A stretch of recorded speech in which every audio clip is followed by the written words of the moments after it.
નમસ્કાર મિત્રો, આજે સીધું ને સચના એપિસોડમાં આપણી સાથે ગિરીશભાઈ જોશી છે. ગિરીશભાઈ વેપાર ઉદ્યોગ ના જાણકાર છે, આંતરરાષ્ટ્રીય બાબતોના જાણકાર છે, વરિષ્ઠ પત્રકાર તો છે જ છે. અને આજે જે વાત કરવાના છે એ ધમાકેદાર વાત છે, કારણ કે પ્રાઇમ મિનિસ્ટર નરેન્દ્ર મોદીએ સ્ટાર્ટઅપ ઇન્ડિયા નામનો એક કોન્સેપ્ટ શરૂ કર્યો. એમણે તો એટલા બધા કોન્સેપ્ટ શરૂ કર્યા કે એના નામે ભૂલાઈ જતા હશે. પણ ખાનાપૂર્તિ કરવા માટે એ છે ને ઘણી બધી યોજનાઓ એના છે ને એની જાહેરાતો કરે છે, એ યોજનાઓના ઉદ્ઘાટન કરે છે, લીલી ઝંડી આપે છે ટ્રેનોને. મને લાગે છે બીજા કોઈ મિનિસ્ટર છે નહીં કે જે લીલી ઝંડી આપી શકે કે લાલ ઝંડી આપી શકે. બધું જ કરવા માટે એકમાત્ર મિનિસ્ટરથી માંડીને પ્રાઇમ મિનિસ્ટર સુધી નરેન્દ્ર મોદી છે. હવે જો કે એમના વળતા પાણી છે, અને એટલા માટે કેટલાક રિપોર્ટ પણ બહાર આવી રહ્યા છે. અને આ સ્ટાર્ટઅપ ઇન્ડિયાનો જે કોન્સેપ્ટ છે એ કેમ ફ્લોપ થઈ રહ્યો છે અને ભારતનું અવલંબન એ ચીન પર કેમ વધી રહ્યું છે એની વાત પણ આજે ગિરીશભાઈ આપણી સાથે કરવાના છે, બરાબર સાચા તથ્યાત્મક આંકડાઓ અને વિગતો સાથે. ગિરીશભાઈ, આપનું સીધું ને સટમાં સ્વાગત છે. અને આપ સ્ટાર્ટઅપ ઇન્ડિયા, જેમાં આમ તો જુગારખાના શરૂ થયા સ્ટાર્ટઅપ ઇન્ડિયામાં, બીજા કેટલાક દેશોએ બીજા ચમત્કારો સર્જ્યા, પણ સાહેબ તો યુકે જાય તો પણ ત્યાંય ચા પીવડાવે છે ત્યાંના પ્રાઇમ મિનિસ્ટરને, એટલે ચાથી આગળ વધતા નથી. અને હવે તો પાછા ચીન જવાના છે, જપાન જવાના છે, કારણ કે બુલેટ ટ્રેન, જે ખખડધજ બુલેટ ટ્રેન, એ લોકોને ત્યાંથી જે ડિસ્કાર્ડ કરેલી બુલેટ ટ્રેન આપણને આપવાના હતા, અને સાથે સાથે લોન પણ આપવાની એમણે ખાતરી આપી હતી, એને જરા વધારે થોડી ઉપરનું જનરેશન એનું કહી શકાય એવી બુલેટ ટ્રેન સાહેબ હવે આવતે મહિને જઈને એના ડીલ પર કંઈક સહીઓ કરવાના છે અથવા કરાવવાના છે. એટલે ગિરીશભાઈ, આપણે છે ને, આપણે તો સાચી વાત, ટકોરાબંધ વાત કરવાની છે. આપણે કોઈની હાડાબારી રાખ્યા વિના આપ વર્ષો. ગિરીશભાઈ. ધન્યવાદ ડોક્ટર સાહેબ. ઇનિશિયલી જેમ આપણે કીધું કે કેટલી બધી યોજનાઓ હતી જેનો કોઈ અંદાજ જ નથી. એમ અમારે 2014માં આવતા આવે, ઇંગ્લિશમાં એક કહેવત છે કે ધ ન્યુ બ્રૂમ સ્વીપ્સ ક્લીન. ઝાડુ નવું હોય ને ત્યારે સફાઈ બહુ સારી કરે. એટલે એ વખતે જે બધી યોજનાઓ, કે કારણ કે અચ્છે દિન લાવવાનો જે પ્રોમિસ હતો એને દેખાડવો તો પડે ને. એટલે પહેલો 2014માં મેક ઇન ઇન્ડિયા, અને એનો ટાર્ગેટ હતો કે ગ્લોબલ મેન્યુફેક્ચરિંગ હબ થાય હિન્દુસ્તાન 2022 કે 25 સુધીમાં. ઈ ટાર્ગેટથી આપણે હાલ્યા. પછી એક એવી યોજના હતી જેમાં અટલ મિશન, કદાચ સાંભળી બી નહીં કોઈ. અટલ મિશનની અંદર 2 સ્કીમો હતી, જેમાં એક તો ગામડાની અંદર પાણીનું સંગ્રહ કેમ કરવું અને સુએજની ટ્રીટમેન્ટના એના પ્લાન્ટ્સ નાખી અને કેવી રીતે એને સ્વાવલંબી બનાવવા, ઈ કહેવાની. પછી રૂરલ કનેક્ટ કેવી રીતે કરવો, કે ભાઈ ગામડાઓની અંદર બેસીને પણ માણસ કેવી રીતે સિટી સાથે કોન્ટેક્ટ કરે. અને ઈ, કારણ કે ડીઅર્બનાઇઝેશનનો બહુ એક મોટી રાડ આખી દુનિયામાં છે. પોલિટિકલ એડવાન્ટેજ લેવા તમે ગામડાઓ ખાલી કરાવીને સિટીમાં લાવ્યા, કારણ કે 400 ઘર ગામડામાં જોવા એના કરતા એક બિલ્ડિંગની સોસાયટીમાં 400 ઘરો અહીંયા મેનેજ કરવા ઈઝી થતા હતા. એટલે તમે હોસ્પિટલો અને બધું કોન્સન્ટ્રેટ કરાવડાવ્યું સિટીમાં. આજે બીમાર પડે તો માણસને ખબર હોય કે મારે રાજકોટ ભાગવાનું છે કે અમદાવાદ ભાગવાનું છે, કારણ કે ફેસિલિટીઓમાં જ છે. એટલે તમે સરકારી હોસ્પિટલો જે સારામાં સારી હતી ગામડાઓમાં, એ તમે બંધ કરાવી, ફેસિલિટીઓ બંધ કરાવી. અને હવે હાલમાં તો કાલે એક જણો મને પૂછતો હતો કે સાહેબ ઓલી 104ની વેન હતા, દેખાતા નથી, બધા ક્યાં ગયા. એટલે જે સારામાં સારી ફેસિલિટી પબ્લિક પ્રાઇવેટ પાર્ટિસિપેશનમાં ચાલતી હતી, એ આપણે બંધ કરી નાખી. એટલે હોસ્પિટલોની એમ્બ્યુલન્સો પોતાના ભાવથી ચાલે. હવે ઈ આવી ગઈ અત્યારે સ્કીમોની વાત. હવે ઇનિશિયલી તમે જુઓ ને તો એમણે એક 2016માં એ જયારે જાહેર કર્યું ત્યારે એ લોકોએ કીધું કે સ્ટાર્ટઅપ ઇન્ડિયામાં ત્યારે 2016માં તમારે 300 યુનિટ રજીસ્ટર થયા હતા. 2024 નો રેકોર્ડ એમ કે છે કે 1,26,000 યુનિટ રજીસ્ટર થયા, પણ એમાંથી 90% બંધ થઈ ગયા. ઈ કોઈ કહેતું નથી. અને 7.5 લાખનું એમ્પ્લોયમેન્ટ જનરેશન કર્યું અને 1.25 લાખ યુનિટ રજીસ્ટર થયા. પછી એનું શું થયું? એને સપોર્ટ કરવા માટે તમે જાણો છો કે મુદ્રા ફાઇનાન્સનું એક કોન્સેપ્ટ લઈ આવ્યા હતા.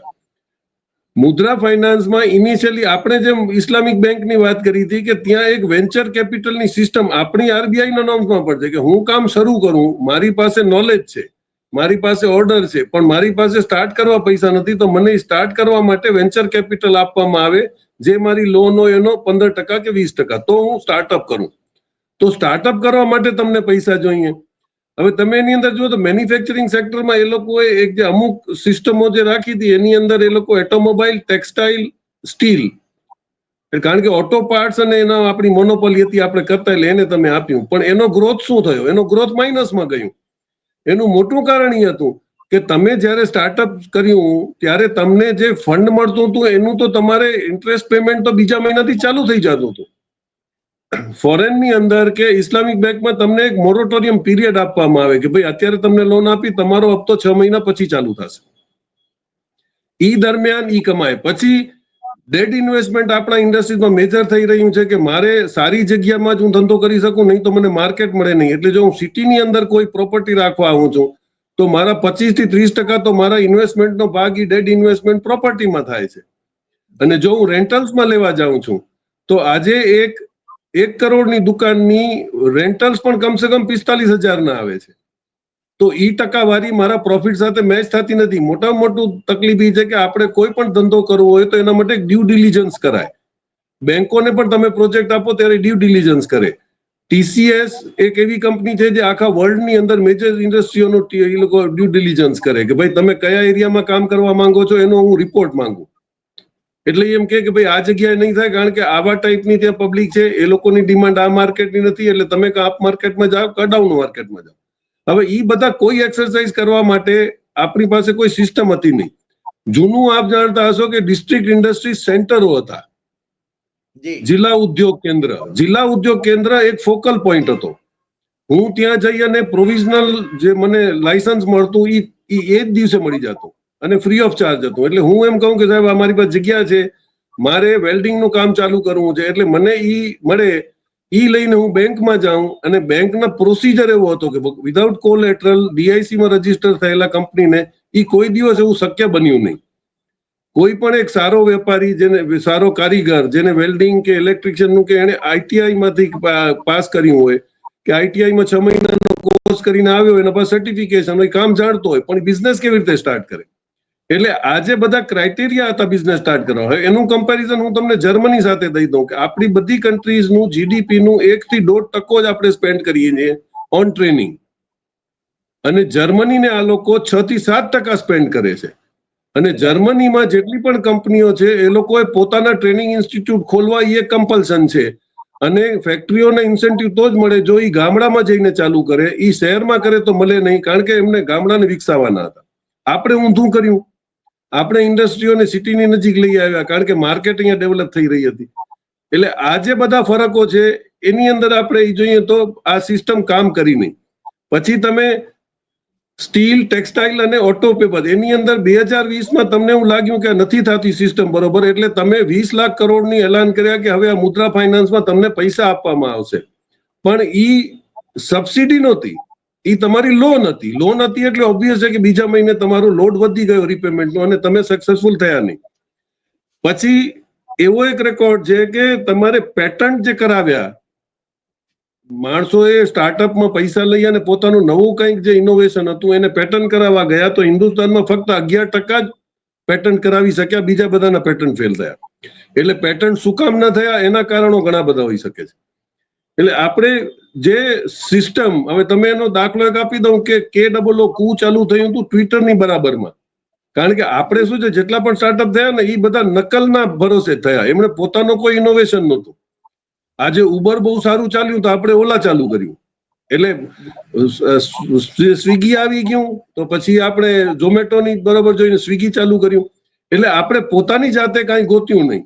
અને જે લોકો એમાં લાભ લઈ ગયા એનું ખાલી ટર્નઓવર હું તમને કહી દઉં કે પાન મસાલાનો ઇન્ડસ્ટ્રીનો ટર્નઓવર 41,000 કરોડ છે.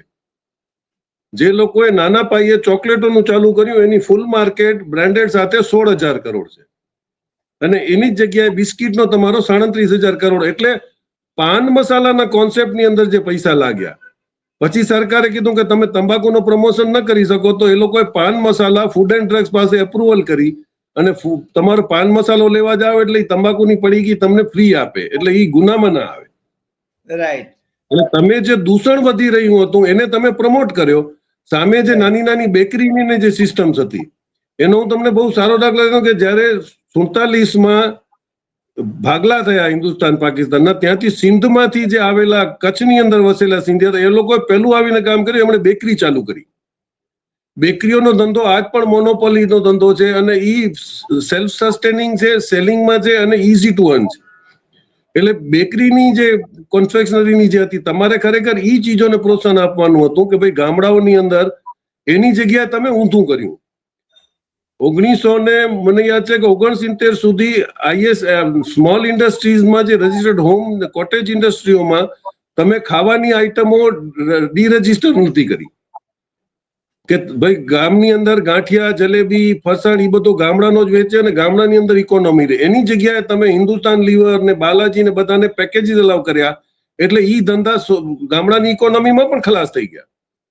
એટલે ત્યાં જે ઇકોનોમી હતી તમારી એટલે તમારે અમુક ચીજો રાખવી પડે રિઝર્વ કે ભાઈ આ ચીજો ગામડાઓમાં બનશે અને કોટેજ ઇન્ડસ્ટ્રી જ બનાવશે. આપણે ખતમ કરી નાખ્યું. તમારે હેન્ડ વીવનમાં તમે કોટેજના ગામડા ખોલી નાખ્યા કે અહીંયા તમને હાથ વોવન ચાદર મળશે ને, પણ એની ડિમાન્ડ શું રહી? સામે જે ટેક્સટાઇલ મિલો આવી એ લોકો ઈ ધંધો ખાઈ ગયા. એટલે રૂરલ ઇકોનોમી ખતમ થઈ ગઈ, કોન્સન્ટ્રેશન ઓફ ફંડિંગ થયું. પછી એની અંદર તમે ક્યાંય વધ્યા નહીં. હવે એની અંદર કોમ્પિટિશન થવા માંડી. પછી ગવર્મેન્ટે ડિક્લેર કર્યું કે અમે PLI આપશું, પ્રોડક્શન લિંક્ડ ઇન્સ્યોરન્સ. તમે પ્રોડક્શન વધારો તો એના તમને 4 થી 6% તમને રિબેટ મળે. હવે એની અંદર બી કેચ શું હતું કે ઘણા જણા એમ થાય કે સરકારે તો આવડી મોટી જાહેરાત કરી દીધી, પણ તમે 100 પીસ બનાવતા હો અને 130 બનાવો તો 30 ઉપર તમને PLI મળે, 130 ઉપર નહીં. હવે એની અંદર તકલીફ ક્યાં થઈ કે કોરોના વખતે જે તમારો પ્રોડક્શન કેપેસિટી હતી એ તમારી કેપેસિટી 80% ઉપર આવી કે 70% ઉપર આવી. 100% પ્રોડક્શન કેપેસિટી નહોતી. તમે PLI ના જે પૈસા આપ્યા એમાં માણસોએ પોતાના ઈ જ માણસો લઈ અને પ્રોડક્શન કેપેસિટી વધારી, એમાં કોઈ નોકરી વધી નહીં, પ્રોડક્શન કેપેસિટી વધી એટલે અલ્ટિમેટલી માલિકના પ્રોફિટ વધ્યા અને તમારા PLI ના પૈસા લાગી ગયા. આના સામે તમે કમ્પેરિઝન જુઓ તો તમિલનાડુ પેલિયને આવીને એક નવી સ્કીમ શરૂ કરી જે આપણા પાસે પણ એ ફેસિલિટી હતી. એને કહે છે એમ્પ્લોયમેન્ટ લિંક્ડ ઇન્સેન્ટિવ. જો હું 1 લાખનો માણસ રાખું છું તો 10,000 રૂપિયા મને સરકાર આપશે અને એના ખાતામાં જશે, એટલે મારે 9,000 દેવાના. એટલે કંપનીઓને એમ થયું કે આપણે વધારે માણસો ભરતી કરીએ અને વધારે કામ કરીએ. અને ELI સ્કીમના લીધે તમારે શું થયું, મેજર કંપનીઝ લાઈક ટાટાસ અને ફોક્સકોન, હુન્ડાઈ, ટાટા ઇલેક્ટ્રિક અને ઝો એ બધા તામિલનાડુમાં શિફ્ટ થઈ ગયા અને ત્યાં પ્રોડક્શન વધ્યું, એમ્પ્લોયમેન્ટ ત્યાં વધ્યું. એટલે ઈ સિસ્ટમ તમે અહીંયા બધે લાગુ કરવાની જરૂર હતી કે તમે પ્રોડક્શન લિંકમાં તો તમે માલિકોને ફાયદા કરાવે, તમારે એમ્પ્લોયમેન્ટ લિંક ઇન્સેન્ટિવ કરવી હતી જ્યાં માણસો નોકરી વધારે અને એનો લાભ લે. એટલે આ જે બધા લેકુનાઝ રહ્યા એની અંદર એનો કમ્પેરિઝન આપું કે 1986 ની અંદર જ્યારે વિયેટનામ ઉગતું હતું ત્યારે એ લોકોના પ્રેસિડેન્ટે કે એના ફાઇનાન્સના માણસે એને ડુઈ સ્કીમ એક એ લોકોએ જાહેર કરી. એ ડુઈ સ્કીમ શું હતી? ટ્રેનિંગ કમ પ્રોડક્શન. સરકાર ટ્રેનિંગ સેન્ટર્સ ખોલે, એમાં છોકરાઓ ટ્રેન થાય અને ઇન્ડસ્ટ્રી સાથે ટાઈપ થાય, જે આપણા ITIમાં પણ હતું. ITIમાં પ્લેસમેન્ટની મિટિંગો થતી, પણ છોકરાઓને રાખે તો એપ્રેન્ટિસશીપ ગવર્મેન્ટ આપે એમ કહેતા હતા. હવે ઓલાને 5,000માં એપ્રેન્ટિસને આપવા એના કરતા 7,000માં એને પરમનન્ટ વર્કર મળતો હોય અને ક્વોલિફાઈડ મળતો હોય. એટલે એ સ્કીમ તમારી કોઈ પણ સ્કીમને કાઉન્ટર ન થાય એવી કોઈ સ્કીમ હતી નહીં. એટલે તમારી ઈ સ્કીમો બધી ફેલ થવા માંડી. પછી તમે જુઓ કે જેટલી પણ ITIs હતી એ લોકો તમે એમાંથી લગભગ 80% પ્રાઇવેટ કરી નાખી. હવે એ પ્રાઇવેટમાં શું થયું કે એ લોકોને પ્રોપર્ટીમાં વધારે ઇન્ટરેસ્ટ હતો, કારણ કે ITI બહુ સેન્ટ્રલી લોકેટેડ અને બહુ મોટા એરિયાઝની અંદર એમાં ટીચરોના ક્વાર્ટર્સ, ટ્રેનિંગ ઇન્સ્ટિટ્યૂટમાં મશીનરી ને બધું હતું. એટલે જે આપણા નિયતમાં ખોટ પડી એની અંદર આ બધી સ્કીમો તમારી ફેલ થતી ગઈ છે. અને વિયેટનામનું તમે અત્યારે જુઓ તો જીડીપી રેગ્યુલર 8.3% થી ગ્રો થઈ રહ્યું છે સિન્સ 1986. એનું કારણ એક જ છે, એ લોકોએ ઇન્ડસ્ટ્રીયલ એરિયા અને ડોમેસ્ટિક એરિયા અલગ રાખ્યો. પછી જેપનીઝ સિસ્ટમની અંદર તમે ઇન્ડસ્ટ્રી નાખો તો પહેલા તમારે રેસિડેન્શિયલ પ્રિમાઇસ દેખાડવું પડે કે તમારા વર્કરો રહેશે ક્યાં. આ એક બહુ મોટું કેલ્ક્યુલેશન છે કે તમે એક બસ મોકલો છો 15-20 કિલોમીટરથી દૂરને લાવવા માટે, એનો ખર્ચો, અને એક કોલોની બનાવી અને બાજુમાં વોકિંગ ડિસ્ટન્સ ઉપર વર્કરો આવે, that is a tremendous profit making change of cost છે. એ આપણે નથી કરતા. અને એનો અનુમાન તમે જોવું હોય તો એક જ જણાએ ગુજરાતમાં કર્યું હતું, એ હતા અજંતા ક્લોક વાળા. અજંતા ક્લોકની કે ઓર્પેડની તમે ફેક્ટરી જુઓ તો ફેક્ટરીને લાગીને બાજુના જ જગ્યામાં ત્યાં ક્વાર્ટર્સ છે. અને એકવાર અમે ઇન્ટરવ્યુ કરવા ગયા હતા ઓર્પેડમાં, ત્યારે એમણે કીધું કે વર્કરને કામ કરવામાં મોટી માનસિક શાંતિ પણ હોય છે, કારણ કે એની ફેમિલી નજીકમાં જ છે. આજે વર્કર અહીંયા આવ્યો ને એને કોઈ ફોન કરે કે ભાઈ તારો છોકરો પડી ગયો કે ફ્રેક્ચર થઈ ગયો, તો એ કામમાં ધ્યાન દે નહીં, ભાગવાના મૂડમાં હોય. એટલે કે there are lot of psychological aspects also. પણ એ બધી પોલિસીઓ રજૂ કરવા કરતા આપણે એમાં કોઈ ધ્યાન દીધું નથી. એટલા માટે જે આપણી એપીઆઈ સ્કીમમાં તમે એમ કીધું કે 75% અમે એનો ગ્રોથ વધારી નાખશું, એ અત્યારે પણ 72% ઉપર જતું નથી. પછી આપણે એપીઆઈ સ્કીમ ઉપર આવીએ કે એપીઆઈ આપણે 85% ચાઇનાથી ઇમ્પોર્ટ કરતા હતા. એપીઆઈ એટલે એક્ટિવ ફાર્માસ્યુટિકલ ઇન્ગ્રીડિયન્ટ, જેના વગર કોઈ દવા બને નહીં. એ રો મટીરિયલ કહેવાય. આપણે પેલા બનાવતા હતા, પણ આરએનડી ઉપર તમે ખર્ચો કરો તો એની ઉપર ઇન્કમ ટેક્સની અંદર કોઈ રાહત નથી. ફોરેનની લગભગ કંપનીઓ તમને 100% રિબેટ આપે, કારણ કે તમે આરએનડી ઉપર ખર્ચો કરો છો. એટલે આપણે તો 20 વર્ષ ગમે એમ કાઢવા હતા. ફાર્માસ્યુટિકલમાં મોટો નિયમ એ છે કે તમારી પેટન્ટેડ દવા હોય એને 20 વર્ષ થઈ જાય તો પછી જેનરિક થઈ જાય. એટલે પેટન્ટેડ હોય એના ભાવ 10 ગણા વધારે હોય, કારણ કે એની ઉપર એ લોકો આરએનડી નો ખર્ચો કર્યો છે. પછી ઈ જ કોમ્પોઝિશનમાં આજે હું દવા બનાવું 20 વર્ષ પછી, તો એ જેનરિક થાય, તો એ 10 રૂપિયાની દવા હું 2 રૂપિયામાં વેચી શકું, કારણ કે મારે એમાં આરએનડી નો કોઈ ખર્ચો થયેલો નથી. એટલે આપણે જેનરિકમાં આવ્યા. પછી દીનદયાલના આપણે સેન્ટરો ખોલી નાખ્યા આરએનડી ના, એમાં કોઈ તમને જેનરિક મેડિસિન મળતા નથી. એટલે આપણે જે બધી ટ્રેડિંગનો દિમાગ વાપરવા ગયા કે વાણિયા બુદ્ધિ જે વાપરવા ગયા ને, એ વર્લ્ડની અંદર કાઉન્ટર નથી કરતું. તમારે મેન્યુફેક્ચરિંગ બેઝ ન હોય ત્યાં સુધી તમારી ઇકોનોમી કોઈ દિવસ સ્ટેબલ થાય નહીં, કારણ કે ટ્રેડિંગમાં તો ગમે ત્યારે ફ્લક્ચ્યુએશન થાય. આજે ચાઇનાએ આખી માર્કેટ ખાઈ ગયો, એનું કારણ કે એ કોમ્પીટ કરી શકતું હતું, આપણે નથી કરી શકતા. જી યસ, હું ચાઇના ઉપર જ આવતો હતો, કારણ કે ચાઇના છે ને એના કેટલા બધા ટ્રેડ છે ને અને મેન્યુફેક્ચરિંગ ની અંદર એ છે ને હંમેશા આગળ છે. અને આપણું ડિપેન્ડન્સ એ ચાઇના ઉપર વધુ ને વધુ વધી રહ્યું છે, અત્યારે પણ વધી રહ્યું છે. ટ્રમ્પભાઈ ધારો કે આપણું નાક દબાવે છે, અને કેટલાક મૂર્ખ લોકો જે ભારતીય જનતા પાર્ટીના નેતાઓ એમ કે છે કે ટ્રમ્પભાઈ તો રોજ છે ને મોદીભાઈને ફોન કરે છે, પણ મોદીભાઈ ફોન નથી લેતા. મને લાગે છે આવી અક્કલ વગરની વાતો એ ભારતીય જનતા પાર્ટીના નેતાઓ જ કરી શકે. હવે ટ્રમ્પભાઈ છે ને એ ફોન નથી લેતા કે ભાઈને છે ને દાંત નથી આપતા, એ આખી દુનિયા જાણે છે. એટલે પ્રશ્ન આ છે કે હવે ચાઇનાની અંદર ચાઇના પર આપણું ડિપેન્ડન્સ વધે અને આપણે અમેરિકાને પાછું એક્સપોર્ટ કરવાનું છે. એની અંદર તમે જેમ ફાર્માસ્યુટિકલની વાત કરી, તો આપણે છે ને ત્યાંથી કાચો માલ આવે અને આપણે એક્સપોર્ટ કરીએ તો એની અંદર છે ને આપણને મુશ્કેલીઓ સર્જાવાની જ છે. આપણે દીર્ઘદ્રષ્ટિ તો વાપરતા જ નથી. એટલે હવેના સંજોગો શું થશે? હવેના સંજોગોમાં શું થશે? આપણે રમીને બધી ડેવલપ કરી, જંગલી રમી. ચાઇના અને આપણે લગભગ ગ્રોથ આપણો એક જ પીરિયડમાં શરૂ થાય છે. ચાઇનાનો પહેલો ગેમ તમે જો, એક વ્યક્તિ છે ત્યાં જેકમાં એક સ્કીમ લઈને આવે છે જેનું નામ હતું અલીબાબા.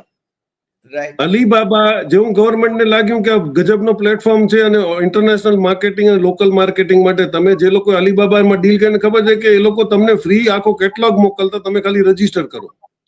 અલીબાબાની અંદર તમે જે પણ આઈટમ માંગો એ આઈટમ તમને કેટલામાં મળશે, એની સ્પોટ ઉપર તમારો ફોટો આવે, તમને વિડીયો માંગો તો એ વિડીયો આપે, એની વર્કિંગ સ્ટ્રેટેજી આપે, બધું ઓપન હતું. અને અલીબાબાએ આખી દુનિયાની અંદર જે કંપનીને જે માલ જોઈએ આપતા, એમાં ઇલેક્ટ્રોનિક હોય, ટેક્સટાઇલ હોય, એટલે ગવર્મેન્ટનો સપોર્ટ આવ્યો. આપણે એવી કઈ અહીંયા સ્કીમ ગવર્મેન્ટે સ્પોન્સર કરી કે આપણે તો OLX ચાલુ કર્યું. OLX ઓલરેડી હતું, એને આપણે કીધું તું વેચ. હવે OLX ની અંદર કારણ કે કોઈ સિક્યુરિટી સિસ્ટમ નથી એટલે એની અંદર ચીટિંગ ચાલુ થઈ. એટલે હું ચોરીનો માલ વેચી નાખું તો કોઈ પૂછે નહીં. મારી ટાઈપ જોઈતું હતું. આને B2B ને B2C એક બે સિસ્ટમ છે બિઝનેસની, સીધી વાત છે, બિઝનેસ ટુ બિઝનેસ અને બિઝનેસ ટુ કસ્ટમર. તો B2C ની અંદર તમારે ગેપ જોઈએ, જે અલીબાબાએ પૂરું કર્યું. અને અલીબાબા પછી ઇન્ટરનેશનલ થયો. એણે બહુ સારી રીતે DHL અને એ લોકો સાથે કમ્પેર બી કર્યું કે ભાઈ મને એવો કન્સેશન આપો કે હું લગભગ ફ્રીની પાર્ટમાં, આજે હું આટલો મોટો પોર્શન જો કુરિયર કરવા જાઉં તો બહુ મોંઘું પડે. એ લોકોએ DHL અને એ લોકો સાથે ટાઈપ કરીને એવું કીધું કે બહુ સસ્તા ભાવમાં એ લોકો મશીનરી ડિલિવર કરવા માંડ્યા. આ ગવર્મેન્ટની સ્કીમ હતી. એટલે તમે 15 ને 16 લાખ કરોડ જે કોર્પોરેટના માઇનસ કર્યા, એ જ જો તમે સ્ટાર્ટઅપમાં વાપર્યા હોત તો આજે આપણે એ જગ્યાથી ઘણા આગળ હોત. પણ આપણી નિયત નહોતી. અને આજે સીધો એક હિસાબ છે, વર્લ્ડની અંદર એક ટ્રિકલ ડાઉન થિયરી કહેવાય કે ભાઈ તમે જેવા કોર્પોરેટને પૈસા માફ કરો ને એટલે એની અંદર મશીનરીઓ લાવે, એમ્પ્લોયમેન્ટ વધારે, ઈ બેઝિક સ્કીમ હોય. અને જેવો નોકરીઓ વધે એટલે ઓટોમેટિક કન્ઝ્યુમર બેઝ વધે, ખરીદી વધે અને તમારી મેટર સ્ટેબલ થાય. પણ તમે ઊંધું કર્યું કે 80 કરોડ લોકોને કીધું કામ બામ નહીં મળે, તમને મફત અનાજ મળશે, બેસીને ખાઓ. ઈ એવજમાં તમારે 16 લાખ કરોડ, પણ ઈ કોઈ પણ કંપનીએ પોતાની પ્રોડક્શન કેપેસિટી વધારી નહીં. એટલે ન પ્રોડક્શન વધ્યું, 16 લાખ કરોડ ખાઈ પણ ગયા અને અનએમ્પ્લોયમેન્ટ ત્યાં ને ત્યાં રહ્યું. જી, અનએમ્પ્લોયમેન્ટ તો 45 વર્ષમાં હાઈએસ્ટ છે આંકડો એનો. પણ બીજી વાત, માનનીય વડાપ્રધાન તો એવો દાવો કરે છે, ગિરીશભાઈ, હવે તમે એના ઉપર કઈ રીતે રિએક્ટ કરો છો મને ખબર નથી, પણ એ કહે છે કે 25 કરોડ લોકોને અમે ગરીબીમાંથી બહાર કાઢ્યા છે, પણ પેલા 85 કરોડને એ મફત રાશન આપે છે. આ કયો વિકાસ?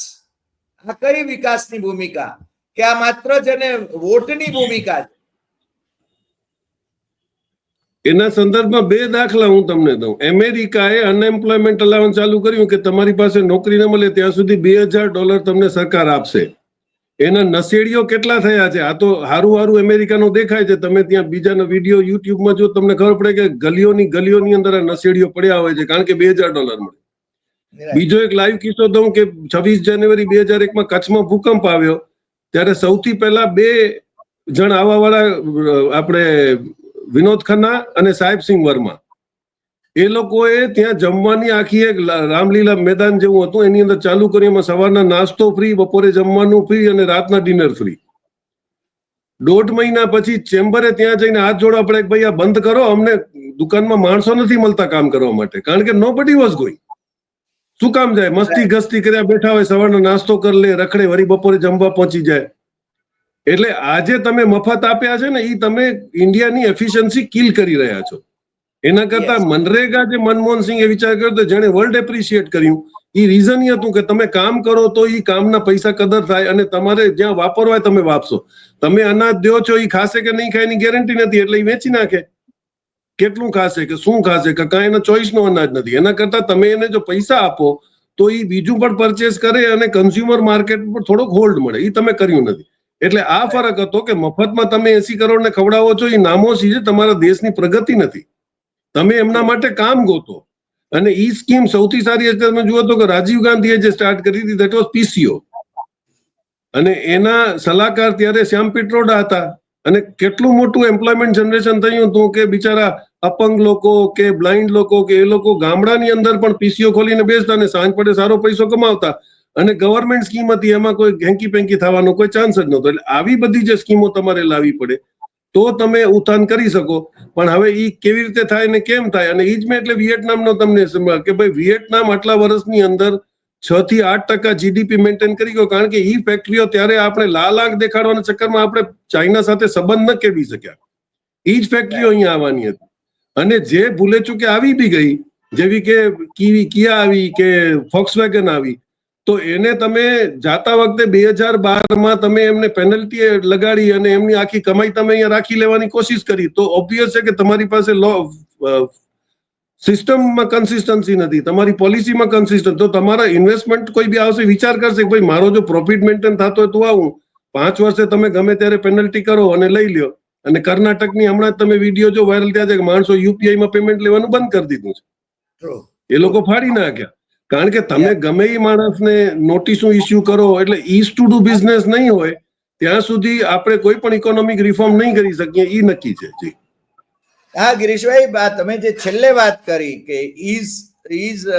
પેલો બિઝનેસ માટે મોકળાશ જે જોઈએ, અને તો લાખોની સંખ્યામાં ભારતીયો પોતાના પાસપોર્ટ જમા કરાવીને નાગરિકતા છોડીને વિદેશ જઈ રહ્યા છે. વિદેશમાં જેને જઈને રોકાણ કરે છે, કારણ કે ત્યાં એમને ધંધો કરવાનું સરળ રહે છે, સુખી જીવે છે, એટલા માટે જઈ રહ્યા છે. મને લાગે છે આપણા શાસકોને આટલું ભાન પડવું જોઈએ. કોણ જાણે કેમ એમને તો રોજ નવા ફતવા બહાર પાડવા છે.